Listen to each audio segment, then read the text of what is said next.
This is ChestertonRadio.com.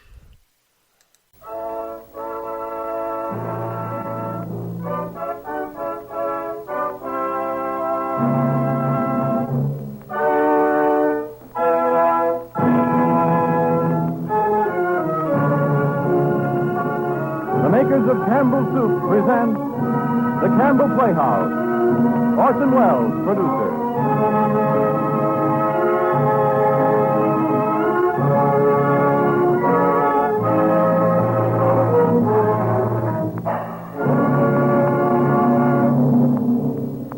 I am the Count of Monte Cristo, and the world is mine.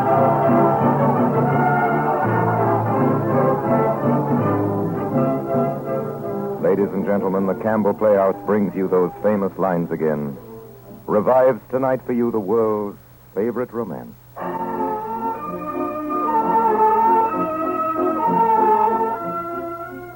This is Orson Welles, speaking to you only after a low bow to the memory of Henry Miller and James O'Neill and all the rest of his betters who've played the wonderful, mysterious gentleman from Corsica before him. Of the author, of Alexandre Dumas, who wrote Monte Cristo, there is no reasonable explanation. Dumas was a rich man. We note with interest that he went bankrupt in the theater. He was a revolutionary. His grandfather was a marquis. His grandmother was a negress. He was born as Napoleon became emperor. He died in poverty as the Germans marched into France. He wrote The Count of Monte Cristo as a newspaper serial. And shortly after the last installment, a ball and a bullfight were organized for him in Seville, and finally, in Algiers, the customs man let his baggage through without examination. Such things don't and can't happen today. But then neither does Alexandre Dumas himself, the wildest romance of a man who could and did openly maintain at 70 numerous establishments and a literary factory as well, whose quantitative output is equaled in the arts only by the fabulous studio of Rubens. There's a good story about what Dumas père told Dumas fils. Father, said the inventor of Camille, I have just read your latest book. Have you, my son, said Dumas père. What's it about? I'm not sure I have. It's no secret and no shame either that the Chateau Monte Cristo was haunted by many ghostwriters and that its owner signed his name to more books than anyone could ever write. It is not expected of Pharaoh that he build with his own hands his own pyramids. And the mere blueprint of one Dumas plot is an airtight alibi for a whole career. Of all these plots, out of question the most gloriously complex, as perfect as watchworks, and as big as Pittsburgh among all others, one Dumas plot persists as the most ingenious, tall story ever perpetrated by the mind of man. God's vengeance on radio scriptwriters and your indestructible delight in spite of us. Here, then, is our humble 57 minutes' worth of the Count of Monte Cristo.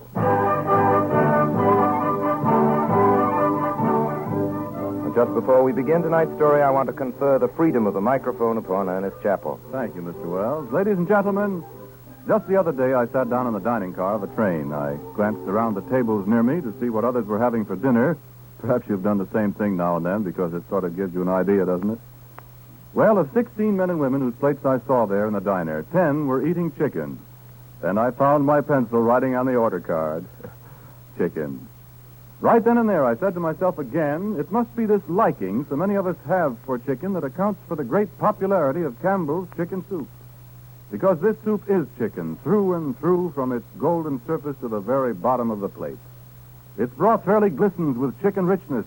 Its fluffy rice is steeped in chicken flavor.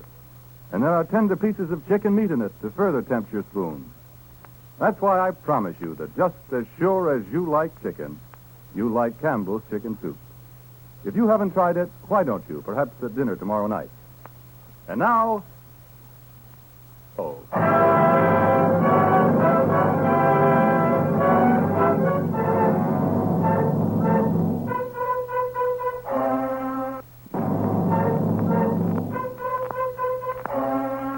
His Excellency, the Count of Monte Cristo.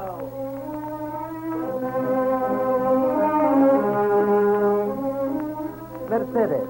Yes, sir? Fernand? May I present the most talked of man in Paris, the Count of Monte Cristo, the Baroness Montiero. I am deeply honored. Count of Monte Cristo. What is it, Mercedes? Are you ill? No. It's nothing, Fernand. Perhaps the heat of this room. It's very kind of the Count to come here tonight. Will you give me your arm, Count Monte Cristo? I am honored, madame. Is it true, Count, what everyone is saying about you in Paris? What are they saying, madame? That you have seen so much, traveled so far, suffered so deeply. I have suffered deeply, madame. Now are you happy? No doubt, since no one hears me complain. Your present happiness, has it softened your heart? My present happiness does not equal my past misery. Are you not married? I am married. No, madame. You're alone, then? I am alone. You have no sister, no father? I have nothing. How can you exist, though, with no one to hold you to life? Madame, a long time ago, I loved a girl. I was on the point of marrying her, madame, when we were separated. I thought she loved me well enough to wait for me and even to remain faithful to my grave. When I returned, she was married. Perhaps my heart was weaker than that of most, and I suffered more than they would have in my place. That is all, madame. And you still preserve this love in your heart? It's true we can love only once. Did you ever see her again? Never. You've forgiven her for all she made you suffer? Yes. I have forgiven her. Do you still hate those that separated you? Do you still want to punish them? They will be punished, madame. But it is not I who will punish them. It is their own past.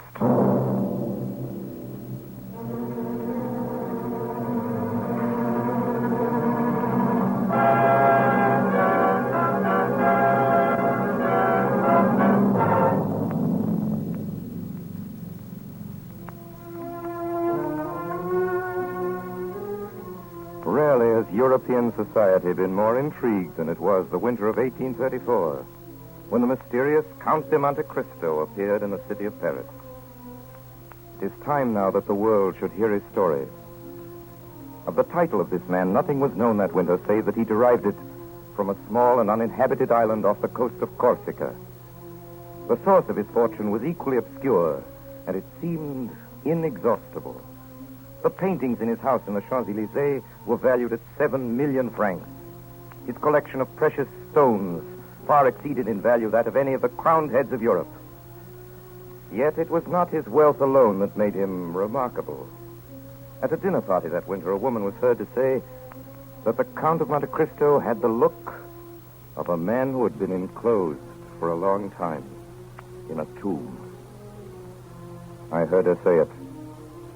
The long years in solitary confinement sharpened the hearing. The look of a man, she said, who has been enclosed for a long time in a tomb. No man but I could know how truly the lady had spoken. If to live in darkness for 20 years, in darkness and silence, underground and alone, if this is to dwell in a tomb, then the Count of Monte Cristo had dwelt in a tomb. I alone can speak of these things, for I alone know the true name of the Count of Monte Cristo. It is mine. It is Edmond Dantes.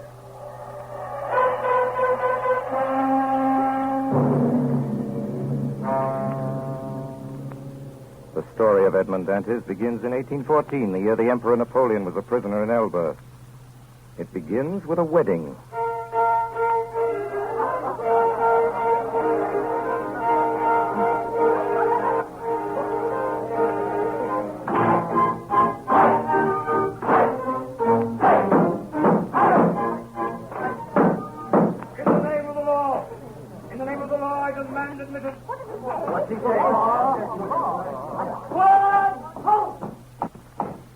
Answers to the name of Edmond Dantes. Edmond Dantes, he's my son. What do you want of him? Edmond Dantes, in the name of the law, I arrest you. Arrest me? What have I done? I cannot inform you. You'll be duly acquainted with the reason for your arrest at your first examination. Do you have what he done? Officer, he's done nothing wrong. He's my son. He's a good boy. Edmond Dantes, you're under arrest. Follow me. Forward, take out!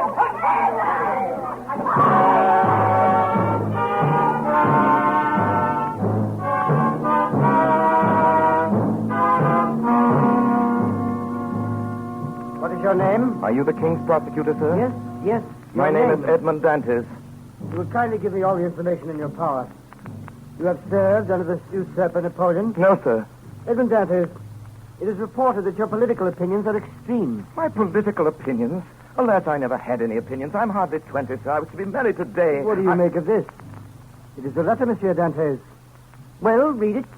The king's prosecutor is hereby informed by friends of the throne and religion that one Edmond Dantes, mate of the ship Pharaoh, arrived this morning from Smyrna, having touched at Naples and the Isle of Elba. He has been entrusted by the usurper Napoleon with a letter to the Bonapartist committee in Paris. This letter will be found on his person, or at his father's, or in his cabin aboard the Pharaoh. Oh, I'm sorry, sir. I don't understand it. You know the writing? No, sir. Well, whoever wrote it writes well. Have you any enemies? Not that I know of, sir. Now, answer me frankly. Not as a prisoner to a judge, but as one man to another. Is there any truth in this accusation? No, sir. I swear by my honor as a sailor, Go on. The day after we left Naples, when my captain lay dying, he gave me a package to be delivered on the island of Elba. What did you do with it? What should I have done? What every man would have done in my place. I sailed for the island of Elba. I delivered the packet and was given in return a letter to be delivered to a man here in Marseille. I did exactly what my captain told me to do, sir. I landed here yesterday. That's all, sir. I see. Well, it sounds like the truth. Now, you give up this letter you brought from Elba and give me your word that you will appear at your call, and you may go back to your friends. I'm free then, sir. Yes, but first, give me the letter. Here you are, sir. Very well. By the way, to whom were you to deliver this letter? To Francois Noirtier. Francois Noirtier? Yes, sir. Why? You know this man? A faithful servant of the king does not know conspirators. Have you shown this letter to anyone? To no one, sir, on my honor. No. No one knows that you are the bearer of a letter from the Isle of Elba, addressed to Francois Noirtier? Nobody, sir, except the one person who gave it to me. Why, sir? What's the matter, sir? You give me your word of honor that you are ignorant of the contents of this letter? My word of honor, sir, but what's the matter? You're ill, sir. Can I help you? No, stay where you are, Edmond Dantes. For me to give orders, not you. I am sorry. I am no longer able, as I had hoped, to restore you to liberty. Before doing so, there are formalities to be gone through. But, sir. I will try to make them as short as possible. Now, the principal charge against you, as you know, is this letter. You see what I do with it. You see, I destroy it. Now I confine it to the flames. Dear, for your goodness itself. Now then, do you trust me? Order me, sir, and I will obey. Hey, listen. This is not an order, but advice that I give you. Yes, monsieur. I shall keep you until this evening, here, in the Palais de Justice. Yes, sir. Should anyone else question you, do not breathe a word of this letter. I promise. You see, the letter is destroyed. You and I alone know of its existence.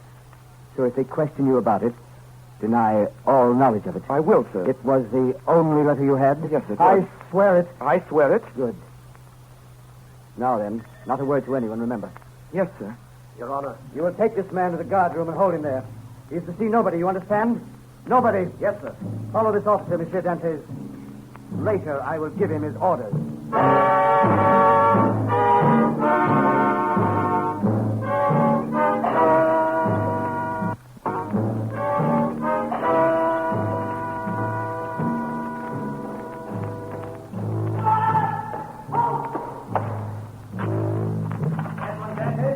Come to fetch me? Yes. By the order of the king's prosecutor? I believe so. Come with us.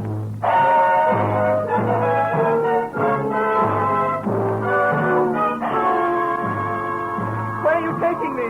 You don't For the love of heaven, where are we going? You, a native of Marseille and a sailor, and you don't know where you're I've going? no idea. Unless you're blind or have never been outside the harbor, you must No. look around you. The prison. The Chateau d'If. Quite right, my friend. The Chateau d'If. Help, let me go. I'm innocent.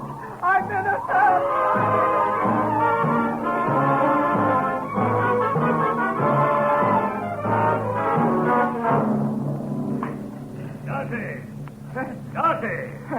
Haven't you slept? I do not know. Are you hungry? I do not know. Want anything? I want to see the governor. The governor, do you hear me? I'm innocent. I'm innocent.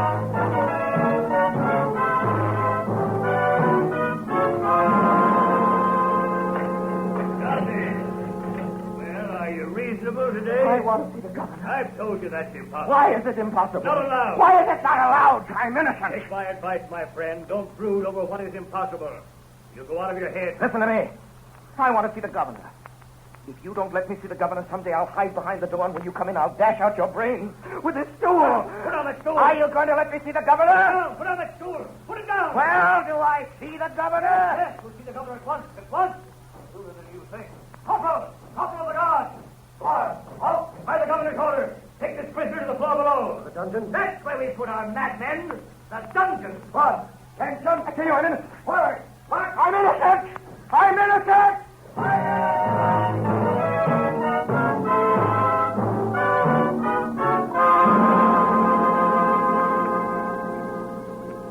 In darkness and silence, underground and alone.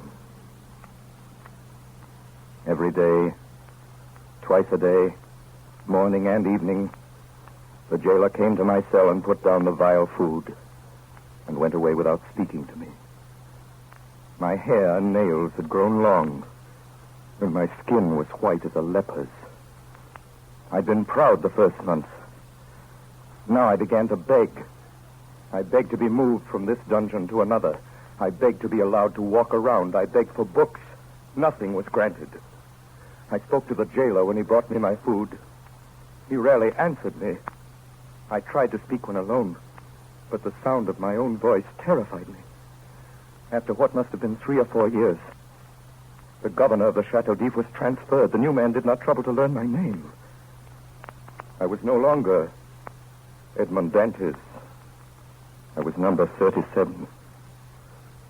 I took to praying, but not as men pray in prosperity. In my prayers, I laid every action of my life before the Almighty. Still, I remained a prisoner. Then a deep gloom took possession of me, and then furious rage and savage thoughts of revenge, and wildly I dashed myself against the walls of my prison. I tore at my own flesh with my nails, and then I began to think of dying. I swore I would starve myself to death. So every morning and every evening, I threw out through the small grated window all the food the jailer brought me. At first gaily, then thoughtfully, then with regret. I held the plate in my hand for an hour at a time, gazing at the morsel of bad meat, of tainted fish, of black and moldy bread. One day I found I had not sufficient force to throw my supper out of the window. The next morning I could hardly see or hear. I knew I was dying. The day went by. I felt a stupor creeping over me. The gnawing pain at my stomach had ceased and my thirst had abated. When I closed my eyes, I saw myriads of lights dancing before them. I was on the edge of that mysterious country called death.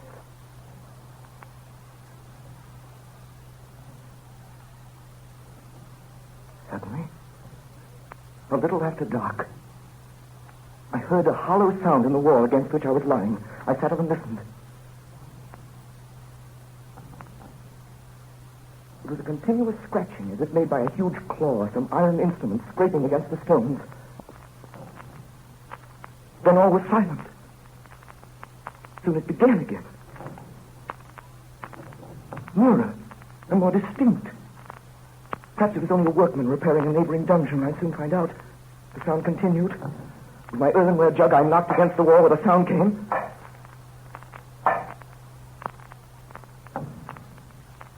Someone had heard me.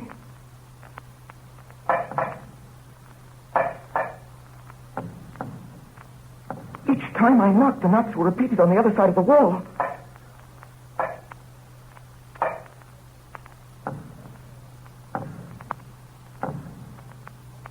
When I stopped knocking, the other also stopped. After that, there were no more sounds. The night passed in complete silence. I never closed my eyes. 3 days passed. 3 long days. And never a sound. At last, on the 4th evening, whoever it was quite close to me now. I wanted desperately to help him, but I had nothing, no knife or sharp instrument. I smashed my earthenware jug. That night, I moved my bed from the wall and started to scrape the plaster with a piece of the broken jug. Soon the fragments of plaster began to fall away. In 3 days, I uncovered a large stone. The next day, about noon, the stone began to move. Oh, my God. My God. My God, don't fail me now. Who talks of God in this place? Speak again. In the name of heaven. Speak. Who are you? A prisoner. Of what country? A Frenchman. Your name? Edmond Dantes.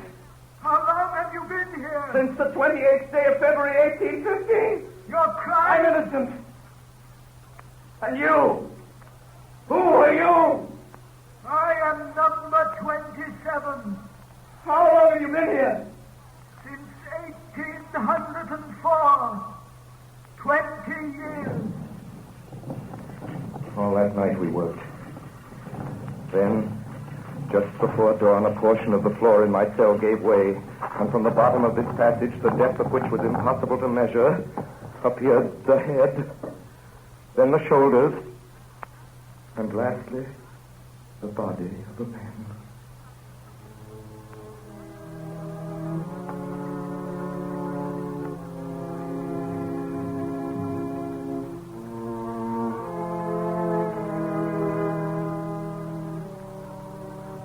To this man, I owe all that I possess, all that I know, all that I've become. In the prison, he was known as the Mad Priest. I never learned his name. For 8 years, we saw each other every day, using the tunnel he had dug through the solid rock, concealing the mouth of the passage with stones carefully fitted in place. By the sundial he had traced on the wall of his cell, we knew the hours of the guard's visit. The rest of the day, we were together. He'd been a great scholar in his day, and all that he knew he taught me with infinite, loving patience, day after day, year after year. Then one morning, when I came down, I found him standing in the middle of the cell, pale as death. Quick, Dantes, quick. Listen to what I have to say. What is it, Father? Tell me, I beseech you. I'm dying. Help me to my bed. Yes, Father. You see, half of my body is paralyzed already. Father. Careful. Yes. Oh, thank you, my son. Now listen to me. Yes, Father. All is over with me. This night or tomorrow, I will be dead. Oh, but Father, you can't. I know the illness. There is no hope. And I shall never leave this place now. Before I die, there's something I want to give you. Here. Look. It's just a burned piece of parchment. But, my child, it is my treasure. From this day forth, it belongs to you. Your treasure? Oh, yes. I know what is passing through your mind at this moment. Even now, you, like all the others. But be assured, my child, I'm not mad. This treasure exists. Have you ever heard of the great Spada treasure? The Spada treasure? I've heard sailors talk of it. For 10 years, I worked for the House of Spada. That paper that you have in your hand is what is left of the will of Cardinal Spada, murdered by Rodrigo Borgia. Now, take the paper and put the two pieces together and read. On the 25th day of April, 1498, being invited to dine by His Holiness Alexander VI, and fearing for my life, I declare to my nephew, Guido Spada, my sole heir, that I have buried in a place he knows, in a cave of the island of Monte Cristo, all that I possess of ingots, gold, monies, jewels, and diamonds, which treasure may amount to nearly 10 millions of Roman crowns, which you will find in the farthest angle of the island cave, and this treasure I bequeath and leave entirely to him as my sole heir, Cesar Spada. 10 million crowns. Yes, 100 million francs of our money. Think of the good a man could do in the world with 100 million francs. Yes. The treasure is yours, my son. I bequeath it to you. Whenever you are freed, you have only to go to the island of Monte Cristo and it will be there for you. But I have no right to it, sir. You are my son, Dante. You are the child that God sent to console me in my captivity.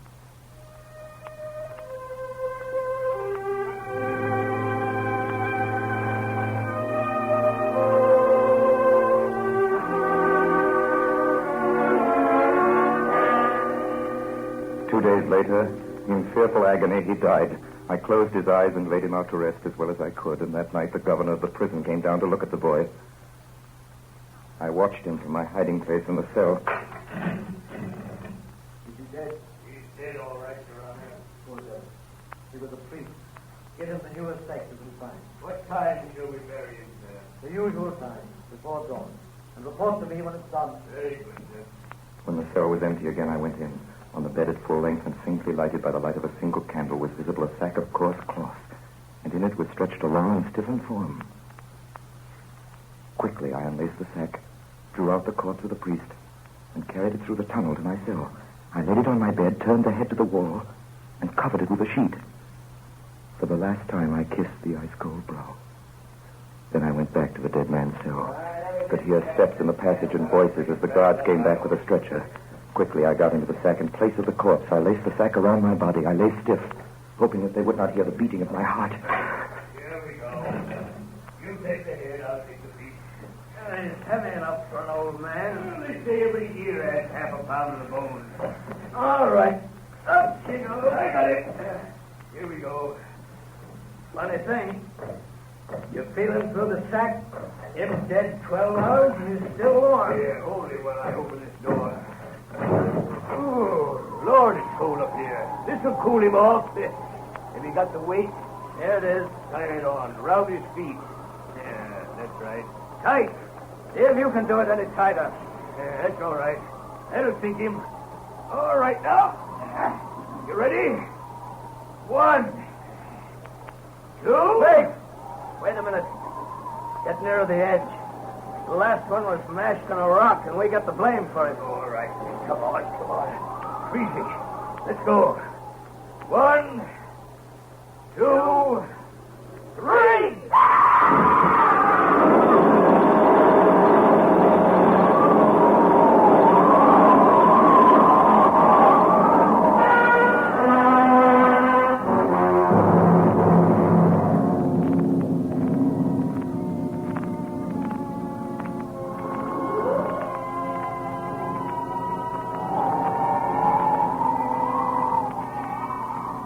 You are listening to the Campbell Playhouse presentation of the Count of Monte Cristo, starring Orson Welles.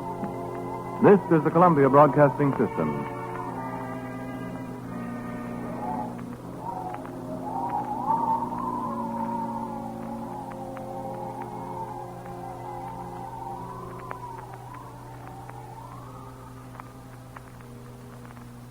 This is Ernest Chappell, ladies and gentlemen, welcoming you back to the Campbell Playhouse. In a moment, we shall resume our presentation of the Count of Monte Cristo.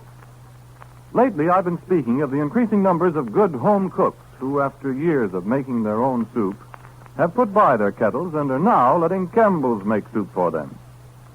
Tonight, I'd like you to hear from a woman who is herself one of these good home cooks.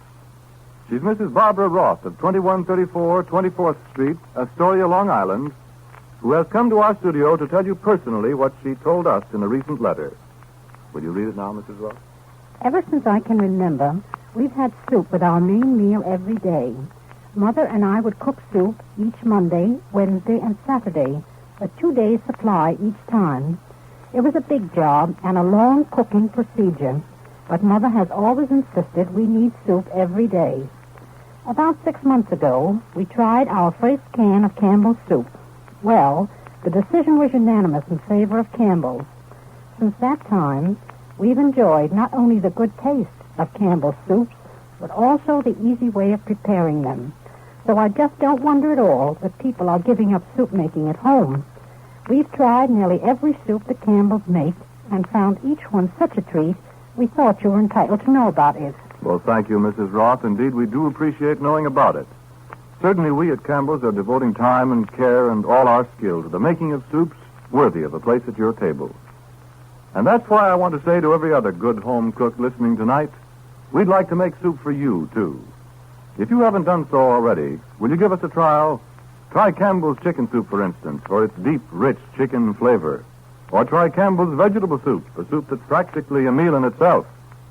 If you'll do this and let the fine flavor of these Campbell soups speak for itself to you and your family, I'm almost certain you'll say, well, soup is one thing I no longer need make in my home. Now we resume our Campbell Playhouse presentation of the Count of Monte Cristo, starring Orson Welles.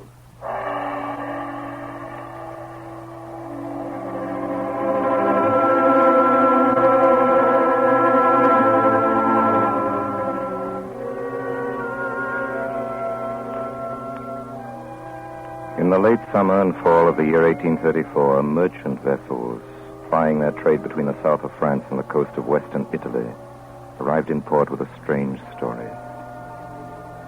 Some miles north of the Isle of Corsica, there was a small island known as the Island of Monte Cristo. Naked and barren, it offered no shelter for ships, no possible place for human habitation. Even the savage Barbary pirates who infested those waters were known to avoid its rock-bound, treacherous shores. From this island, a thin column of smoke was now seen rising day after day as from a fire, and a large ship was seen standing out to sea, flying no flag. On one or two occasions, when curious merchantmen attempted to approach the island, they were greeted with a cannon shot across their bows. Then one night the ship vanished. After that, there was no more smoke, and the island of Monte Cristo remained barren and deserted as before.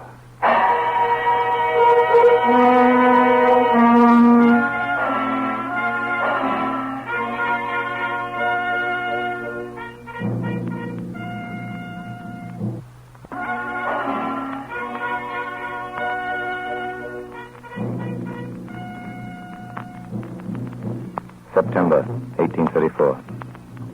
There arrived in Marseille a man of about 38 or 40 of a pallor that was almost livid. He gave the impression of a man who had been enclosed for a long time in a tomb. Soon after landing, he inquired for an old man by the name of Dantes. And hearing that he had been dead for the past 14 years, he inquired for a tailor of the city called Cadarus. My name is Cadarus, monsieur. There are a few questions I'd like to ask you. Yes? What makes you think I can answer them or that I want to? This. Oh, 1,000 francs. Yes. What are you doing? I'm tearing this 1,000-franc note in two, my friend. One half is yours now. But, the other half will be yours when you've answered my questions. Monsieur Cadarus, in the year 1814 or 15, did you know a young sailor by the name of Dantes? Sailor? Dantes? Yes. Why do you ask? Is he alive? No. He died in prison. Died, eh? What did he die of? What do young, strong men usually die of in prison? He died of sorrow and a broken heart. Oh, dear. And here's the strange thing.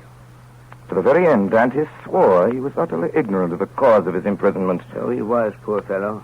Why do you say that? For no reason. Go on. I was with him when he died.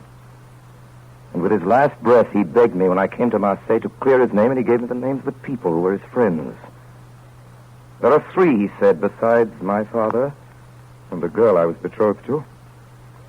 One of them is you, Cadarus. He said that? The second man is a man called Danglars. Danglars? The third is a certain Fernand Mondiego. Mondiego? Yes. You know these men? Know them. Listen. I could tell you something about those two. Not that it would do much good now that he's dead. Who? That young fellow you were talking about. The sailor, Edmond Dantes. What do you mean? It wouldn't do him much good. Just what I say. Do you know who sent Dantes to prison? No. Well, I do. Two men who were jealous of him. One for love and one for ambition. And you know who they were? I'll tell you. Mondiego and Danglars. I thought they were his friends. Yes, so he thought. What did they do? They denounced him to the police as a traitor. And was he a traitor? No more than you or I. But they knew he had a letter on him from the Emperor Napoleon in exile. Something his dying captain had given him, and it looked bad. Which of the two denounced him? Both. Danglars was the sharp one. He wrote the letter, and Mondiego put the letter in the post. What? When was this letter written? In a cafe. The night before his wedding. How do you know? Were you there? I was at the next table. They thought I was too drunk to hear them, but I heard them. They sent the letter to the magistrate, de Villefort. Villefort. If you knew all this when they arrested him, why didn't you speak? I was afraid, monsieur. I was afraid of what they'd do to me, those two. Danglars was the sharp one, but Mondiego was quick with his knife. Oh, often at the time I repented it. Well, now you've told the truth at last. But Edmond Dantes is dead and has not forgiven me. He never knew what you'd done. He knows it now. They say the dead know everything. Yes. Now then, Caderousse, another 1,000 francs if you tell me the truth. You say those two gave him up because they were jealous of him. That's right. Why? Why was this Danglars jealous of him? They were shipmates. Shipmates? How did you know that? You told me just now. Why was he jealous of Dantes? Danglars? Because he wanted his job. Oh. Yes, and they were mates together on the same ship. When the old captain died and the owners made young Dantes captain, Danglars never forgave him. And the other one, this Mondiego. What did he have against Dantes? A girl. A girl? Yes, a girl Dantes was engaged to marry. She was Mondiego's cousin, and he wanted her, too. And, well, when he got his chance to get young Dantes out of the way, he took it. I see. And now tell me, what happened to those two, Danglars and Mondiego? Do you know them still? Where in heaven's name have you been, my friend? There isn't a man in France who doesn't know them. Danglars, a millionaire, has a banking house of his own. Baron Danglars, he calls himself now. And Mondiego's a baron, too, and a cabinet minister, and an officer of the Legion of Honor with a house in Paris a block wide. They've done pretty well for themselves, they have. And you'd think they'd remember their old friends, wouldn't you? But not they. They send the butler out with a 10-franc note. That's what they do. Now then, tell me, how about this girl Edmond Dantes was betrothed to? The girl? Yes. Mercedes? Yes. Yes, that's her name. What happened to her? Oh, that's a sad story. When Dantes was arrested, she was nearly mad with grief. Pitiful it was. 6 months went by, and there was no news of him, and every day there was her mother telling her that he was dead and telling her to marry Mondiego. She used to come to see old Dantes. Edmond is dead, he said to her. If he weren't, he would have returned to us. Then the old man died and left her quite alone. Still she waited, and still no word from him. Then, in the end, after a year, she married Mondiego. Now she's one of the greatest ladies in Paris. A year? She waited a year? What'd you say? Nothing. Nothing. You say Edmond Dantes' father died? Yes, soon after his son disappeared. What did he die of? Well, if you want to know what I think, he died of starvation. Starvation? The doctor had another name for it, but I know better. He locked himself up in his room and died of starvation.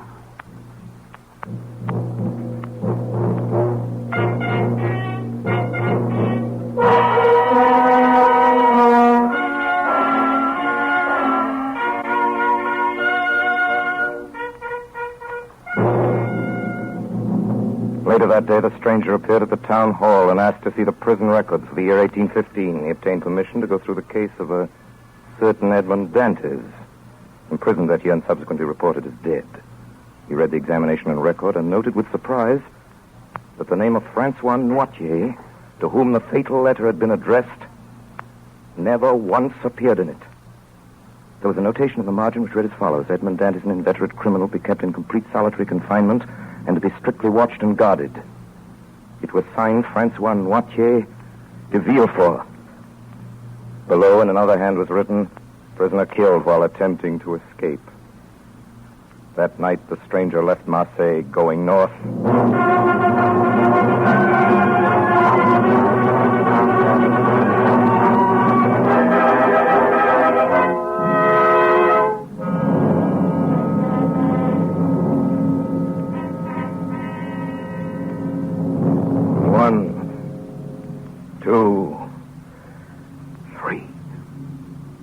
Mondiego Danglars de Villefort. Mondiego Danglars de Villefort. Ollie? Yes, master. Here are 100,000 francs. Spare no expense. Find out everything there is to know about those three Every move they've made, every word they've said, every line they've written. Yes, Master. Find out about their homes, their wives, their children, friends. Yes, Master. Find out where they got their power, how they made their money, whom they robbed, whom they cheated, whom they murdered. Yes, Master.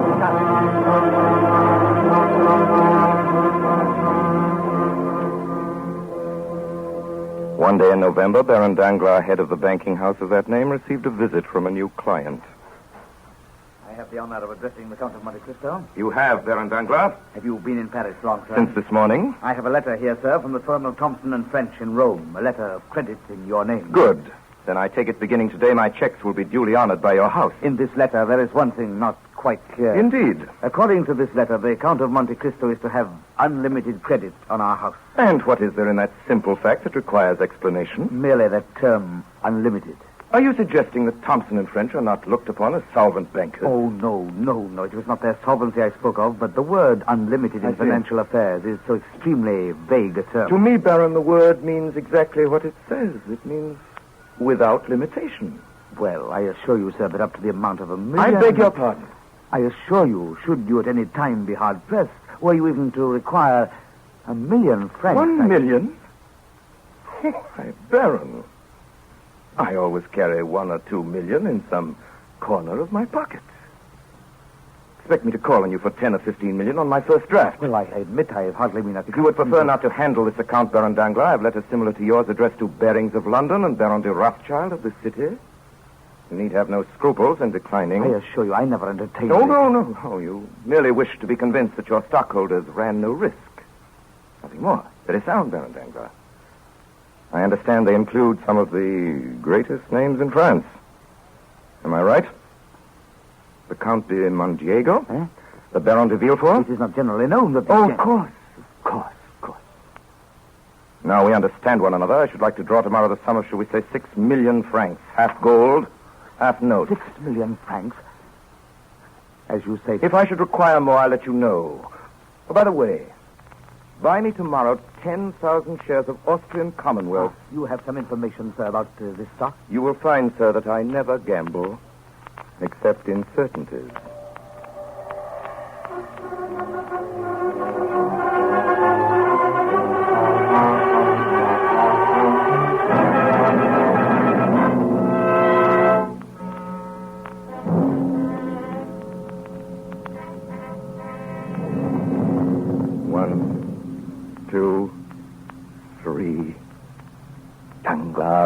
For Juan Diego.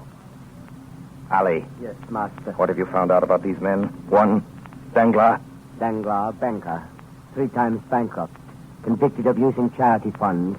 Recently suspected of plunging heavily with the funds borrowed from his own bank. 2, de Villefort. De Villefort, formerly King's agent in Marseille, where he acted as Bonapartist spy under the name of Francois Noirtier. Francois Noirtier. Known to accept bribes. At present, Prosecutor General of King's Court. Said to speculate with funds borrowed from Danglars Bank. 3, Mondiego. Mondiego, dismissed from naval service for theft. Tried for murder, 1816. Deserted French Army, 1824. Believed involved heavy losses, Danglars Bank. Danglars, Villefort, Mondiego. 1, 2, 3.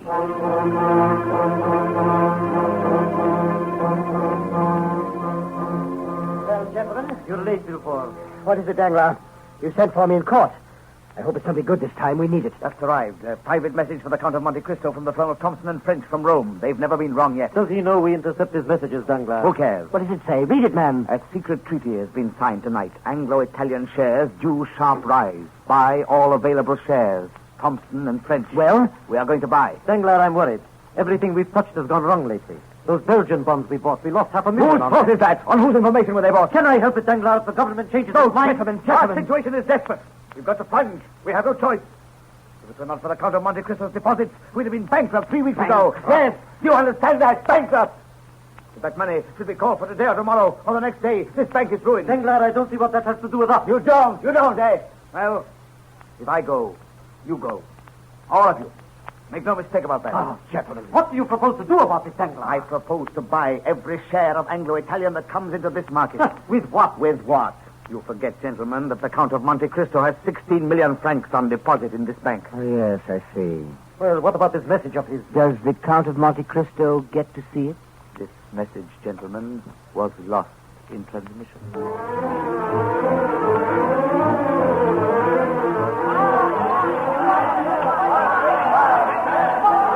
Buy 300 shares of Anglo-Italian.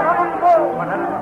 Sold Danglar and Company. Sell 200 Anglo-Italian. 105. 110. Sold Danglar and Company. Sell 500 Anglo-Italian. 110. 115. 115. 125. Sold Danglar and Company. Buy 300 shares of Anglo-Italian. 130. 135. Sold Danglar and Company. Buy 1,000 shares at 150. 175. 210. 250. Anglo-Italian. I'll buy anything offered. Anglo-Italian. I buy anything offered. Anglo-Italian. I buy anything offered.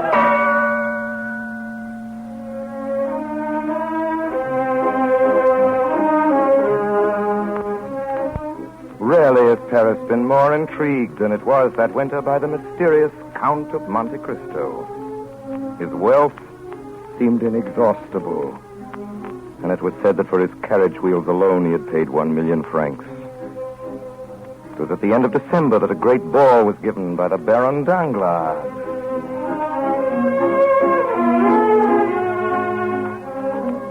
Count of Monte Cristo. Countess de Monte-Cristo. We have missed you. In so short a time, madame. A strange thought occurs to me. Yes, madame? It seems to me that you've been gone longer than I can say. It's an odd idea, Count, but I cannot shake it off. You must think back, madame. Perhaps some half-forgotten moment in your past. My past is not forgotten. No?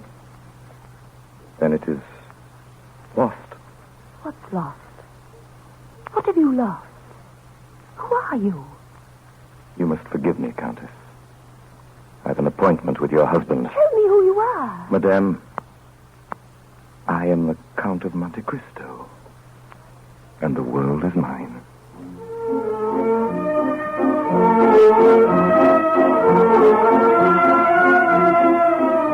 Congratulations, Danglars. I got your message. Good day's work. Tell me, how much did we buy of Anglo-Italian? 62,000 shares. 62,000. Yes. How much profit does that show? So far, Mondiego, 3 million. 3 million? 3 million, yes, and it's only a beginning. Who is selling? That I don't know. I couldn't find out. Baron Danglars? Yes? Count of Monte Cristo would like a word with you. Tell him I can't see him. Good evening, gentlemen. A charming party. I hope I do not intrude. Danglars, de Villefort, Mondiego, how fortunate. Gentlemen, I'm here to say goodbye to all three of you. Goodbye. I've decided to leave Paris for a while, perhaps forever. Before I go, certain things I've left to do. Baron Danglars, I'm in need of money. My credit on your books as of tonight is 16 million francs. That's about 4 million to cover certain stocks I sold short today. Here's a check for 10 million francs made out to cash. My carriage will be at your bank at 9 o'clock. I'll take half in gold and half in notes. But surely... I beg your pardon. Sir, such a very large Yes, sum. a very large If sum. you could conveniently wait for this money for 24 hours, or at the most, 48. I have told you, Baron Danglars, I am leaving Paris in the morning. Oh, by the way, Baron, you will be interested to learn that less than an hour ago, Anglo-Italian went into liquidation. What? Yeah, liquidation. This moment, that stock is worth less than the paper on which it is printed. The message from Thompson and That French. message was sent on my instruction 3 days ago. You see, gentlemen, I own Thompson and French. But isn't it true about the treaty? As far as I know, Mondiego, there was not any question of a treaty. But that It means that you three gentlemen are ruined. It means that you, Danglars, have robbed the poor and the helpless for the last I'll time. prosecute you with this. I'll issue a warrant for your arrest. I don't think you will, Baron de Villefort. In the first place, that message was addressed to me. In the second place, since noon today, there has been in the hands of the Minister of Justice a complete record of the career of Francois Noirtier, also known as Baron de Villefort. Spy, thief, forger, informer. Who are you? Who am I, Mondiego? Still you don't know. I know you very well, Fernand Mondiego. And tomorrow all Paris will know you for what you are. Deserter, traitor, murderer. Who are you? What have we done to you? What have you done to me? You condemn me to a slow, horrible death. You killed my father. You deprived me of love, of freedom, of happiness. What is your name? I have but to pronounce it, Montiego, to strike you to my feet. Look at me, Fernand Montiego. I am the specter of a wretch you buried in the dungeons of the Chateau d'If. You guess it now, do you not? Or rather, you remember it? For notwithstanding all my sorrows and my tortures, I show you now a face which the happiness of revenge makes young again. A face you must often have seen in your dreams since your marriage, Fernand Montiego, with Mercedes, my betrothed. Yes! I am Edmond Dantes.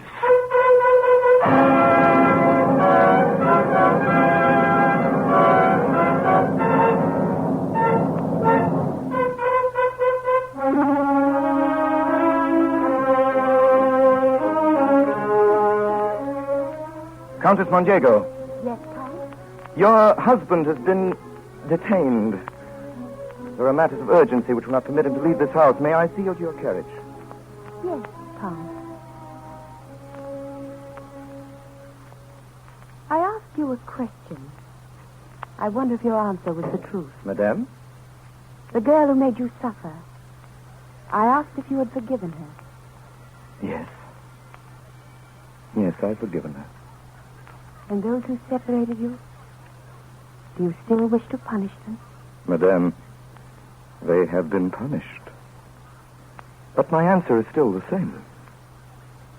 It is not I who punished them. It was their own past.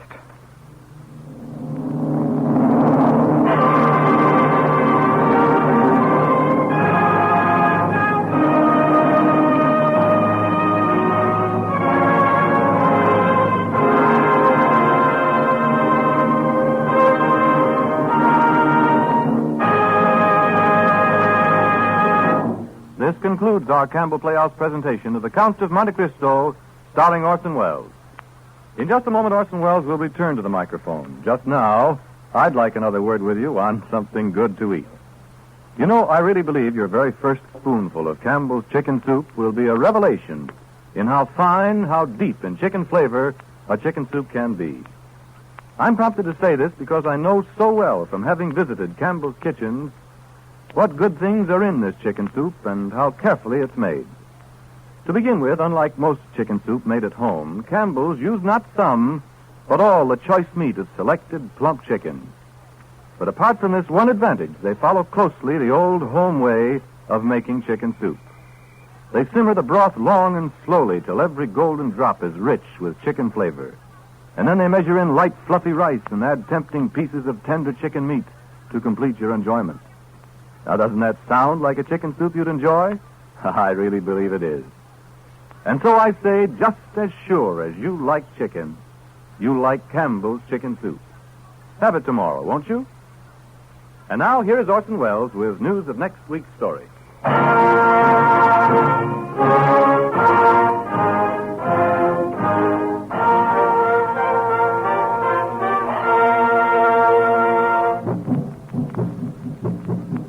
Ladies and gentlemen, here it is. The native quarter, known as the Casbah. As you look at it here, it's just a few lines on the map. But the reality is something stranger than anything you could have dreamed. It's only a step from the modern city to the Casbah. But when you take that step, you enter another world. A melting pot from all the sins of the earth, a crawling anthill, a jungle of houses, a labyrinth of narrow passages and winding alleys, rotten with vermin and decay and the filth of centuries. No one knows what mysteries are hidden behind those walls. No one knows what crimes and hopes are buried in those secret courtyards.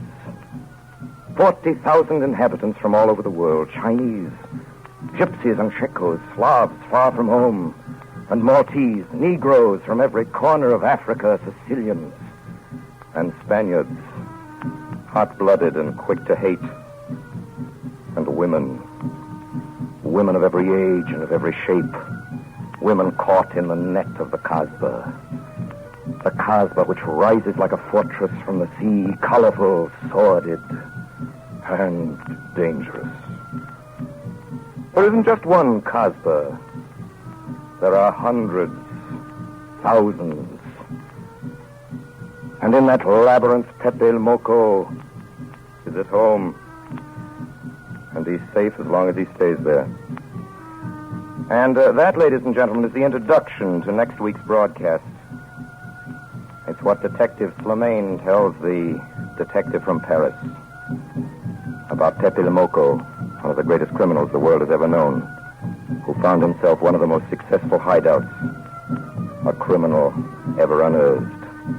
The Kasbah. That ought to do for the Oriental music. And now, ladies and gentlemen, the Kasbah is the scene of next week's broadcast. The title, which we have neglected to mention, is the name of one of the weirdest, wildest places on the globe and one of the best romantic adventure stories ever put on the screen.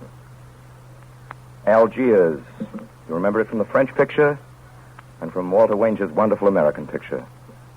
Our guest next week, the lovely Paulette Goddard. Please join us. Until then, till next Sunday night, until the Kasbah and Pepe Le Moco, at the same time, my sponsors, the makers of Campbell Soups, and all of us on the Campbell Playhouse remain, as always, obediently yours.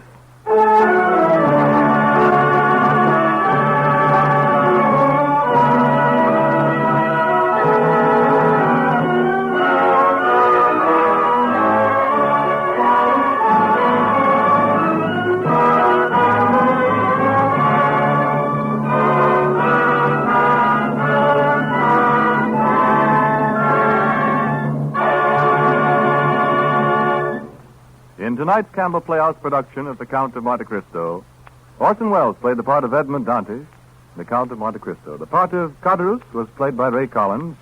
Everett Sloane was the Abbe Faria. Frank Reddick was Villefort, and George Couloris was Danglars. The part of Mondiego was played by Edgar Barrier, and that of a jailer by Richard Wilson. Agnes Moorehead played Mercedes. The music for the Campbell Playhouse is arranged and directed by Bernard Herrmann. The makers of Campbell Soups join Orson Welles in inviting you to be with us at the Campbell Playhouse again next Sunday evening when we bring you our adaptation of that colorful and successful motion picture story, Algiers, with Orson Welles and Paulette Goddard. Remember, Campbell Playhouse next Sunday evening. Meanwhile, if you have enjoyed tonight's presentation, won't you tell your grocer so tomorrow when you order Campbell's Chicken Soup? This is Ernest Chappell saying thank you and good night. This is the Columbia Broadcasting System.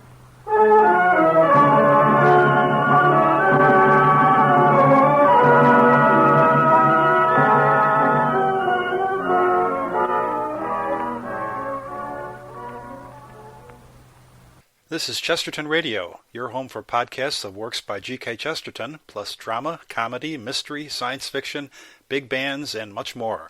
The soundtrack to your Chesterton day at chestertonradio.com. Do you love praying for people?